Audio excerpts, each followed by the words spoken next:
उस ऑपोजिशन का हिस्सा नहीं हूँ, और वो क्या करते हैं क्या नहीं करते वो जाने, उनका काम जाने।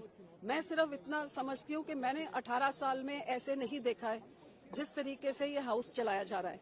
और सरकार को और स्पीकर साहब से मैं गुजारिश करती हूँ कि जो यहाँ पे आधी एमपीज पहुंचे हैं उनको भी लोगों ने चुन के भेजा, आधे देश ने उनको भेजा है।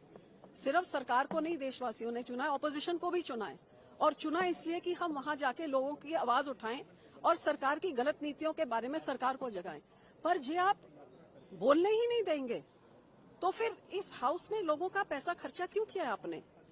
मैंने पहली बार 18 साल में देखा कि प्रेसिडेंशियल एड्रेस ही नहीं, विपक्ष को बोला गया कि या तो आप वो बोलिए जो हम चाहते हैं, पर जो आप चाहते हैं वो आप बोल ही नहीं सकते। सारे विपक्ष का मुंह आप बंद कैसे कर सकते?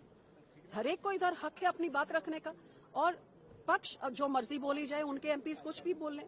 तो कभी आप सारे एमपीज को बाहर निकाल के 145 एमपीओ को बाहर निकाल के आप बिल पास कर देते हैं, कभी आप ऐसे प्रेसिडेंशियल एड्रेस में बोलने नहीं देते। अब इतना जरूरी चीज ये यूएस टैरिफ डील में जो मिसलीड किया गया देशवासियों को, जहां सीधे सीधे व्हाइट हाउस के इसमें बोला है कि इंडिया ने सारे टैरिफ्स एग्रीकल्चर प्रोड्यूस में जो उसमें जो एनिमल फीड बनता है, एनिमल फीड में उधर गेहूं, मक्का, राइस, ये सब उसमें जाता है।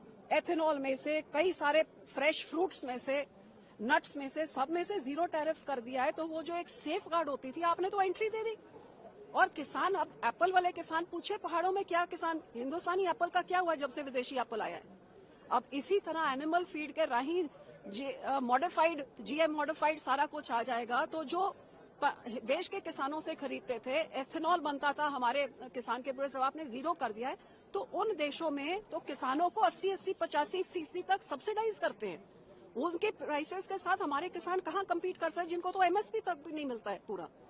तो ये किसानों के, आप देश के किसानों को बर्बाद करके देश आबाद नहीं कर सकते।